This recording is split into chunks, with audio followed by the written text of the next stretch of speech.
MPSC कंबाईनच्या 2025च्या परीक्षेमध्ये एक छान प्रश्न विचारलाय. प्रश्न बघा, सान्वी युविकापेक्षा उंच आहे. आता जेव्हा हाईटवर आधारित प्रश्न विचारला जातो तेव्हा एक गोष्ट लक्षात ठेवा, सगळ्यात वर त्या व्यक्तीला ठेवायचं ज्याची हाईट जास्त आहे आणि खाली त्या व्यक्तीला ठेवायचं ज्याची हाईट कमी आहे.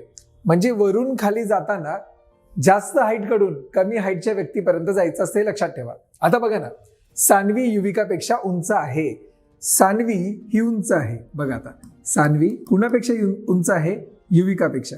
मग सान्वीला मी वर लिहिलं आणि युविकाला मी लिहिलं खाली. सान्वी युविकापेक्षा उंच आहे लक्षात ठेवा. पण नीलाक्ष पेक्षा नाही, म्हणजे सान्वी ही नीलाक्ष पेक्षा उंच नाही याचा अर्थ नीलाक्ष इथं असणार, जो उंच आहे तो वर असणार. एवढं कळलं? आता पुढचं वाक्य काय बघा, चैताली नमितापेक्षा उंच आहे पण युविकापेक्षा नाही. बघा आता इथे युविका परत आली, म्हणजे चैताली युविकापेक्षा उंच नाही म्हणजे युविकापेक्षा कमी उंच आहे. मग चैतालीला मी इथे ठेवतो, बरोबर.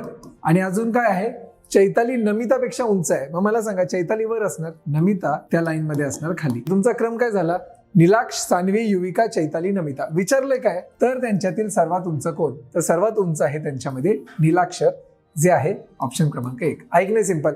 फक्त याच्यामध्ये ट्रिक काय आहे तर जो जास्त उंचीचा असेल त्याला वर ठेवा, जो कमी उंचीचा असेल त्याला खाली ठेवा. म्हणजे तुम्हाला हा क्रम वापरून बरोबर उत्तरापर्यंत पोहोचता येईल की कोण उंच आहे आणि कोण सर्वात लहान आहे. व्हिडिओ आवडल्यास नक्की लाईक करा.